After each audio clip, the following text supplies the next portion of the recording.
Welcome back to Pork Chops, Rice, and Peaches. I'm Richard. I'm Noah. And we are going to dip back into the well a little bit of movies that if they come on a Saturday afternoon, you stop what you're doing and you watch them. Because there are some movies that are just so well made. You have to watch them every time. If it makes you late for the soccer game, oh well, right? Too bad. Okay. And so the movie that is our topic today is The Green Mile. Okay. Now, when all-time classic. It is. When I suggested this, though, what was your reaction?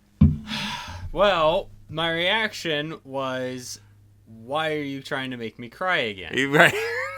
Because for anyone who has seen The Green Mile, this movie tugs at the heartstrings a lot. Something fierce. Now, Not only are we going to make the argument today in our discussion that this is a movie that if you have not seen, you should watch it.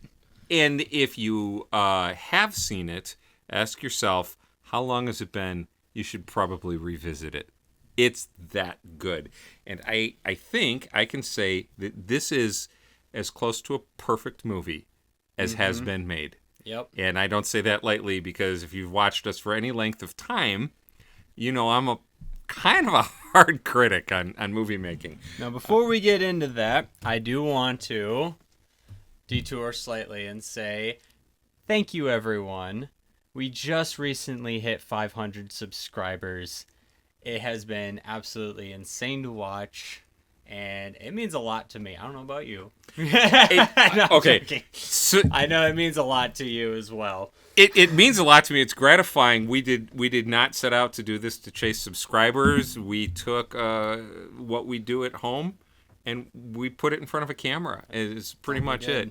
And it is gratifying. And I also I want to do a shout out to generically all of the One Piece fans, because you have driven the numbers for us, and you've been absolutely wonderful. And your responses, your comments, we really enjoy all the comments that you're giving. We've been reading all of them. We can't reply to them all, but we've been reading all of them. I specifically want to thank the person who wrote that we look like we're the same age. That was a very kind thing to say. You do need to see an optometrist. But, that's okay. There's a lot more gray here than maybe shows up on camera. So thank you, everyone, so much for 500 subscribers. And we'll get back on topic now. All right.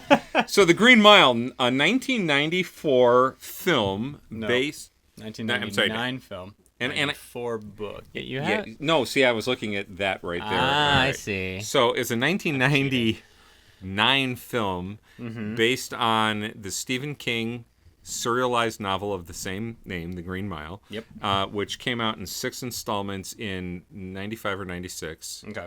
I was teaching at a small parochial school, so you were a year old or less when this came out. Probably less. And it was a fantastic story. It was kind of frustrating to get it serialized. Okay. I know that the serialization of novels was a thing at one time. But I kind of like being able to binge an entire book in one sitting if I want to. But it was an absolutely fantastic story, and it was made better on film. And I don't say that very often. You don't say that like ever. So let me see here. We have a star-studded cast with Tom Hanks as the lead character. By the way, we're going to avoid spoilers for a little bit, but they will be coming. We'll let you know when we get there. We have Tom Hanks as the lead character, Paul Edgecombe.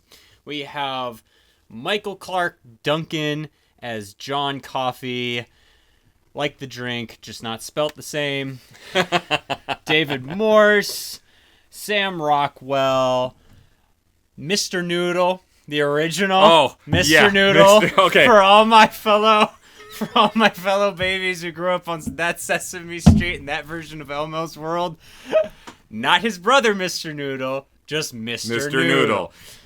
And Mr. Noodle, now, if you haven't seen that, you've got to go to YouTube and look up Mr. Noodle. He was absolutely fantastic. Hysterical. He was, Michael Jeter was extraordinarily talented, and his Mr. Noodle was a delight. I used to sit and watch it with you. That's how you know it's good. Right. And the parents can stand watching it. Oh, no, I actually looked forward to it. Oh, look, even better. The second Mr. Noodle was good, but he wasn't Michael Jeter good, right? Yeah. You know?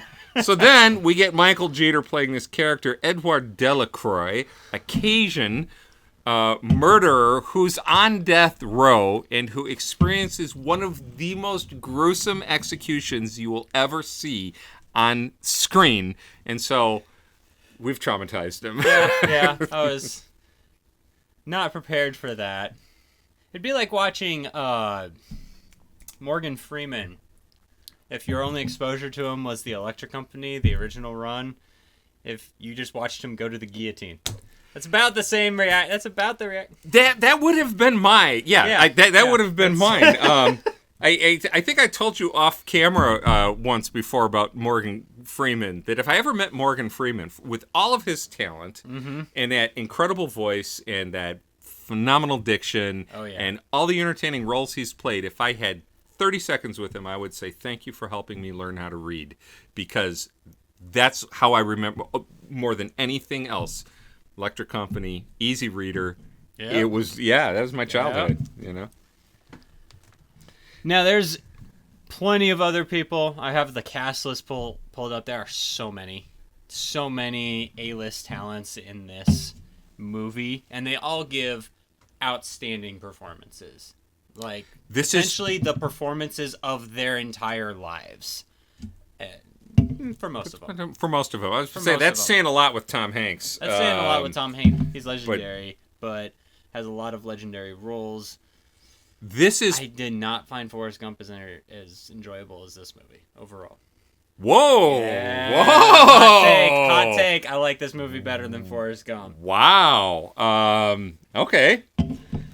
The wow. I am at a loss for words. That is hard to do. Have to say it. This is almost perfect casting. I don't know who isn't, perfectly cast in this movie. And so you have someone who's well known as Tom Hanks, David Morse, and I've seen him in Homicide: Life on the Streets. I've seen him, which you love, which I love that. I love that series. I do hope we get to cover that one day.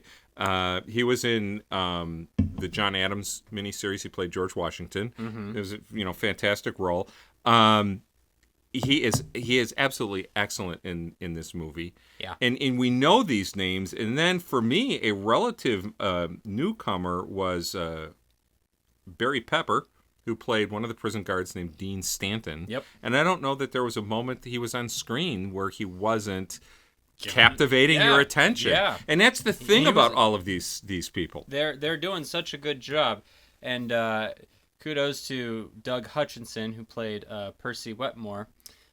He made me think he was two people, because I spent half the movie thinking that was a young Paul Rudd. So, no offense intended, but yeah, I've had that happen to me before. It happened in the D&D. I stole that line from you from the D&D review. Oh, that's right. Yes. Yeah. Yes, I remember that. So here's the one. So the Green Mile, if you haven't seen it, takes place in spoilers. Go. Death Row at Green Mountain Penitentiary in Louisiana in 1932. And it's a story about the prison guards and how they interact with and handle the prisoners on death row. And when a special, unique prisoner comes along who changes their lives, how do they deal with it? Yep. And that is the role of John Coffey, played by Michael Clarke Duncan. In his breakout role. And which you didn't know before this week, apparently. I did not know that before this week. What a breakout. Yes. What a performance. Like, wow. So in how good were they? The director of this movie, which is Frank Darabont, and I believe he's responsible for Shawshank Redemption, which is another movie that we've talked about in the past, but it's one of those drop what you're doing and watch it when it comes on TV movies. He is on record as saying that when they were filming the pivotal conversation between John Coffey right before he's being executed and Paul Edgecombe, Tom Hanks' character, that when it was set so that the camera was on Coffey and Tom Hanks is sitting off camera, he said that it was an Oscar caliber delivery that was lost because the cameras weren't on him. Now that's a mouthful from a director. Yeah. And which means that they were putting their all into that. And it shows. It shows through this entire movie. So one of the things, when we talk about this movie, I kind of just fanboy on this movie because there's very little to criticize, and the one where you completely surprised me was pointing out that Sam Rockwell was in the Iron Man movie, Iron Man 2, as Hammer. Right? Now, go see, if you haven't seen it, The Green Mile, and watch him as Wild Bill Wharton, an ugly, degenerate human being who is as racist as they come, and he as evil as they come. Is as evil as they come. And the role is delivered with a little bit of humor. Yeah, there's enough of a dark humor edge to make it not depressing. Right. Yeah. If they didn't have him crack some jokes in there, it would be depressing to watch him, I think. You'd just be like, this guy is awful. Oh, yeah. You'd just be filled with rage. And then they slip in a couple lines where you're like, I shouldn't have laughed at that, but I did. But I did. You get the hint of how evil he is in the beginning of the movie. He's introduced. He's being transported from a mental institution. Yep. And he's pretending like he's drugged out of his mind. And then there is a moment where the camera catches his eyes, where he looks at two prison guards, and then all hell breaks loose because he's anything but. He's cunning. Yep. He's evil, and he loves to just. He's the Joker. He just loves to mix it up. He just loves chaos. Yes. And and he's a stark contrast to several of the other prisoners. So you see in this movie 4 death row prisoners. You see 1, Graham? 2, 3, 4. Yeah, you see 4. Yeah. You see 4. You see Arlen Bitterbuck, who they make very insensitive Native American jokes about because it's the 1930s. At the beginning, you don't see much of him. He's just quiet. He's there to set the stage. He does. Yeah, that's exactly right. He sets the stage for the process. You notice how they treat like John Coffey and Edward Delacroix in this movie, because there's something off about both of them. Like the characters are a little maybe mentally handicapped in some way. Okay.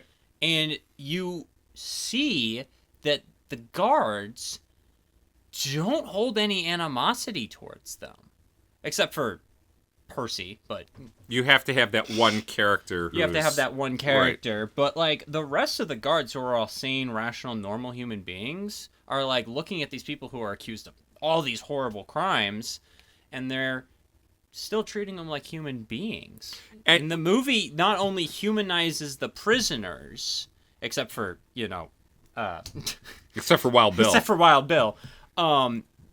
He's the contrast, obviously, but that allows to it just has this little bit of exploration into the fact that these guards don't hate these prisoners. No, they have to keep a professional, obviously, relationship, but they're not always like looking down on them, criticizing them, belittling them. They're like the scene that made me think of this is the cornbread scene. Yes. So Paul Edgecombe, Tom Hanks' character, is giving John Coffey, Michael Clarke Duncan's character, some cornbread from home as thanks for spoilers, and Edward Delacroix, who's the other good prisoner, asks if he can have some, and Tom Hanks says, "That's up to you, John. That's up to you to make that decision." He says, "Yeah, here, he can have these," and gives half the cornbread. Yes. And then doesn't want to give it to Wild Bill for obvious reasons. Right. But it's like, Tom Hanks didn't say, "No, you can't give any to him. No, it's all for you. You can only do that." He's like, if you want to give it to him, all right, here, you know what? I'll take it over for you. You can't go to the other cell, but here, I'll take it over for you. They were treating these guys very nicely. There's one reason spoken and one reason unspoken. Yeah. The spoken reason was these men are under a lot of stress and pressure, and men under pressure can be dangerous, and so we they need to talk to them first. Talk to them, then keep it calm, right? Yep. And the best way is to show them the dignity of being treated like a man. But I think the other thing is that basically, at their heart, they're decent civil human beings who respect life. Yep. Now, what's not in the movie that was in the serialization, and I just thought of this. Yeah. If I'm not mistaken, at the end of book 6, it says that they both left death row and they took a position at a children's institution. Which... Yeah, I don't think they mentioned that. No, they don't mention that in the movie, but I'm pretty sure they mentioned that in the book. Now, this is one of the best adaptations of a book to a movie that I have seen, and one of the reasons is the movie is bookended by Paul Edgecombe's senior citizen years, and the whole movie is a flashback. In the books, it bounces back and forth between the two, so you get some old memories and you get some modern times. And in his life in the nursing home that he's living in, there is a nasty Nurse Ratched type character. There's one of the people who works, one of the workers there who's a bully, and he's constantly trying to avoid the two of them, and they're making his life miserable. And in the movie, they cut all of that out. Sounds like a good cut. It was Sounds like a quality cut. It was a good cut. There wasn't enough time to film it anyways, and this movie's already 3 hours and 9 minutes long. Yeah, and it doesn't feel like it for the most part. No, it doesn't. Does not. It keeps you captivated. The other part about this is a movie that has just absolutely iconic dialogue. Oh, yeah. And it's stuff that has stuck with us for, 24, 25 years now, because John Coffey's character is huge. He's 6'6". Michael Clarke Duncan was already 6'5", 6'5", and built like a truck. Yeah, the man was big. The dude was huge, just shredded. And they put him on platforms to make him appear taller. Because I think some of the other actors in this were David Morse, Brutus. His actor is 6'4".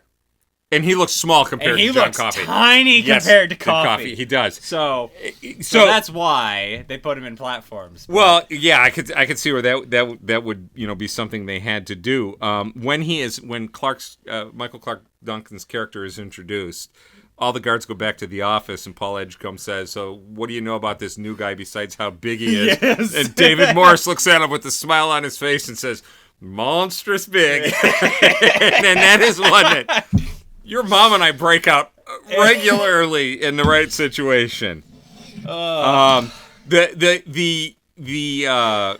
Edward Delacroix character is being executed, and the execution has gone sideways. It is a nasty, violent scene. It is a gruesome scene. And they do a flash of Wild Bill Wharton in his cell, and he is tearing his cell apart. He's destroying it. He's jumping around. He's swinging from the bars. He's making the most insensitive, rude comments. And in the middle of all of it, he screams, "I'm smelling gumbo!"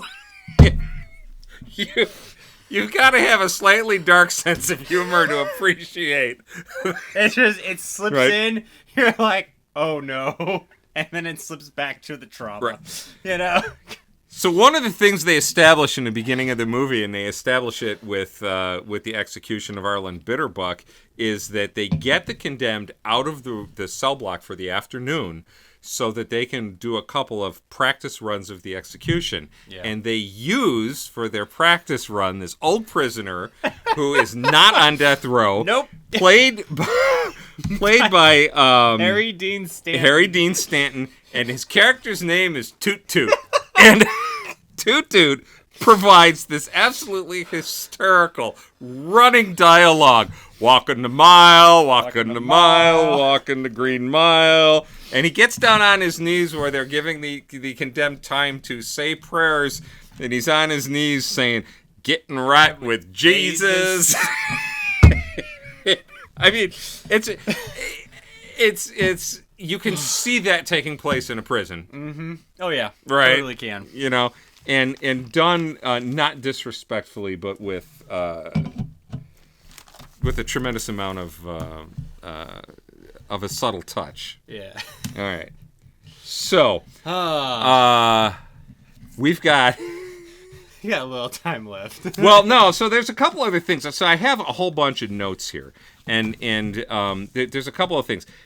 I said this is nearly a perfect movie. Mm-hmm. So this is going to seem like ultra nitpicky, but this is something that I noticed.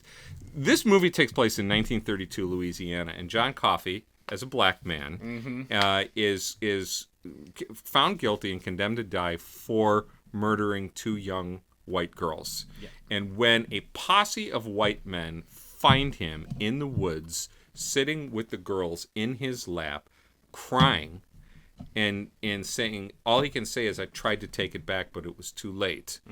Mm-hmm. This posse, including the father of the dead girls, finds him, and they put shotguns to him. Mm. And the sheriff says, boy, you're under arrest, something like that. Yeah. And I would argue that in 1932 Louisiana... That's not how that would have gone. No, there would have been no trial. Nope. That would have been an execution in the woods on the spot. If that's my biggest complaint... A realist that... Yes. The movie was less racist than yes. it would have been in real life. Yeah. This movie is absolutely fantastic. Okay, so... But and you know, obviously the thing is that scene serves for that as that setup. Yes. It's like, you know, why isn't he just saying, I couldn't save them? That right. would have been the thing that would have at least made someone pause to think, wait, what did you What just did say? he mean? What I did couldn't you mean save by them. that? Right. But he keeps repeating the phrase, I couldn't take it back. I couldn't. Oh, there's right. a very specific line, but it basically he's saying I couldn't take it back, which makes it sound like he killed them and that he wants to undo that if he could. But when you realize, as you get towards the end of the movie, and this is where the heavy spoilers comes in, is that he is a miracle of God. Yes. Who actually could have brought them back to life, but he was too late. He has the power to heal people. He heals Paul Edgecombe. He heals the mouse. He heals the mouse. There's a whole storyline with a mouse named Mr. Jangles, and and what a wonderfully trained mouse. I know, right? I'm impressed by that little mouse. How well they trained that. For all 5 of them, most likely. For a lot of moviegoers, the scene where Tom Hanks visits John Coffey's lawyer. Mm-hmm. Was a wonderful reuniting of Hanks and Gary Sinise. And we had seen them together in Forrest Gump, and it was such an incredible relationship there and integral to the movie. And so he's playing Burt Hammersmith, Coffey's lawyer.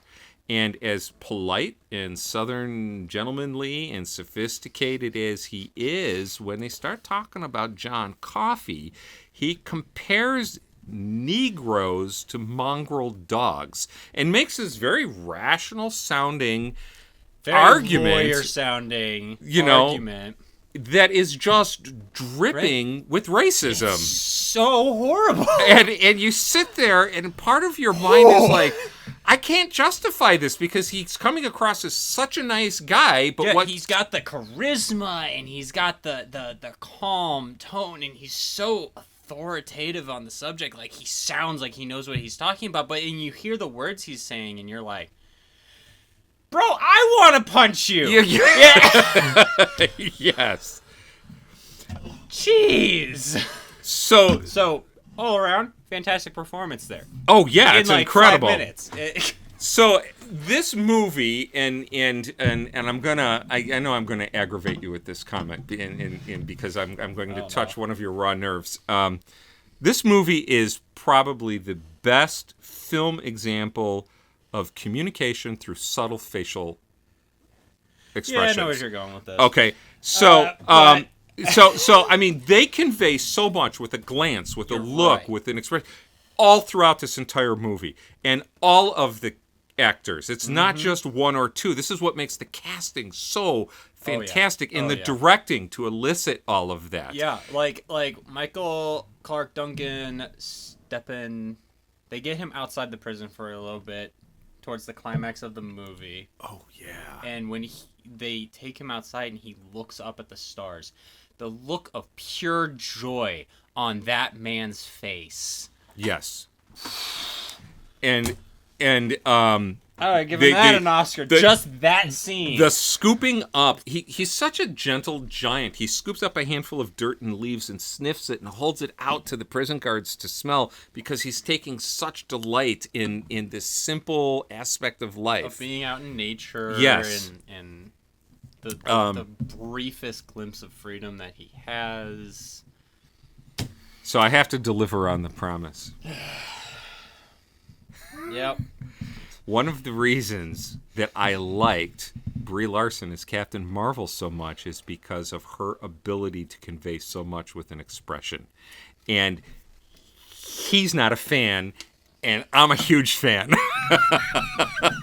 I liked the movie. I liked the casting. I was disappointed that they weren't doing more with her as Captain Marvel. I loved her performance on screen, and we won't go down that rabbit hole unless you need to scream. The only thing I need to say is that you have the fourth wall breaks. She's my fourth wall break. Okay. I can't look at okay. I think that's the best way to explain it. I understand that. She's a fourth wall break just because there's so much drama surrounding her. I'm just like, okay. Fourth wall break. You've never actually conveyed it that clearly before. No. Yeah. It just right. occurred to me now that that's going to be the clearest way to convey it to you. Well, okay, cool. So, now, we aren't movie reviewers. You're kind of welcome into the conversation that we have that's a rolling conversation. We have tried our best not to give away any... the massive spoilers Right. of this movie and But- what happens. I'm going to say this.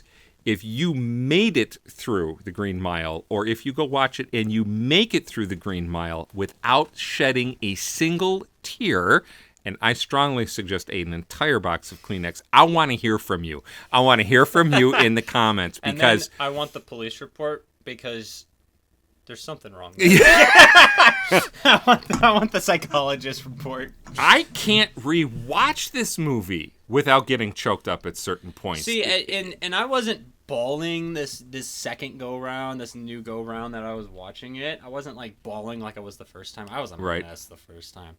The second time, it's like, no, eyes watering up. But it's not the snot dripping sob fest that it is the first time you around. watch it. Yeah. There's your So- challenge for the week. Yeah. Don't get pictures taken after you've seen the movie, right? Yeah. Try to watch The Green Mile without crying challenge. I like it. That's the challenge. Try to watch it without crying. Come back and tell us about it. How bad was the sinus headache from holding it in? Oh, yeah. All right, The Green Mile, an absolutely wonderful movie. If you haven't seen it, go see it. If you have seen it, go back and rewatch it if it's been a while. Let us know what your thoughts are on it. In the comment section down below. And once again, thank you everyone for 500 subscribers. And we'll see you next time.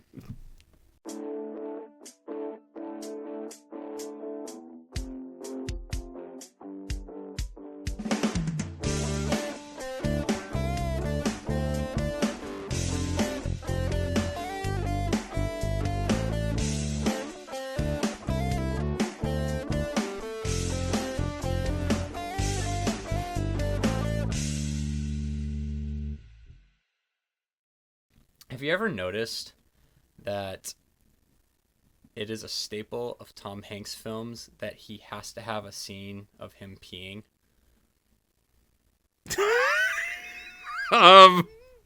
No.